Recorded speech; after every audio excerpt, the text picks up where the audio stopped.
Hi guys, good evening. So, 7 p.m. na kasi dito. Yan. Medyo kakagising ko lang. So, wala pa akong kahit kilay. Hindi ako nakapaglagay ng kilay. So, meron lang natin ay yung natural oil ng mukha. Diba? Pagkagising natin, nag-o-oil tayo. So, yan ang meron natin ngayon. Tsaka yung mga pimple marks na yan na hanggang ngayon, nakatira pa rin dyan. Hindi naman nagbabayad ng renta. Gusto ko lang sana mag-update ng tungkol sa aking warts removal. After 11 days, simula nung nagpatanggal ako, papakita ko muna sa inyo yung mga 1 hour after siyang ng cautery.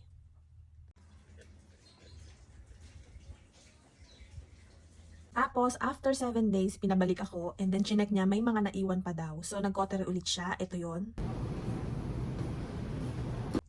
At ngayon naman ay ang aking ika-11th day ng warts removal. Ayun na siya. So, ito yung mga ginawa nung pangalawang session ito. Tapos yung nasa leeg, ito naman siya. Tapatan natin ng ilaw. Ayan. May mga ginawa din dyan. Ayan yung may mga rough road pa dyan. So, kinotary uli yan kasi nga may mga naiwan pa. So far, malinis-linis na siya. May mga konti pang parang peklat. Pero mawawala na rin yan soon.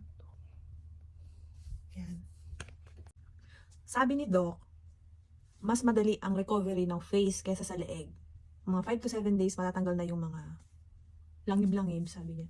Tapos, ang leeg pala ay 2 weeks bago siya matanggal yung mga yung mas madali daw kasing gumaling yung face kaysa sa leeg. So, yun lang isang natutunan ko doon. Tapos, syempre, sabi niya, laging magsuot ng sunscreen.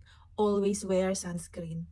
Kahit nasa bahay ka lang, tapos mainit ang panahon, mag-sunscreen daw tayo para protection niya sa mukha. Tsaka ang warts po ay nakakahawa. Hindi siya katulad ng sakit, hindi siya disease.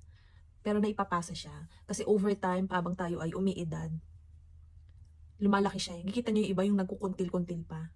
Kuntil-kuntil kasi yun, sobrang tagal na yun na hinayaan lang niya na ganun. Nasa sa inyo naman po yan kung gusto niyo magpatanggal or gusto niyo siyang i-keep for life, nasa sa inyo po yun.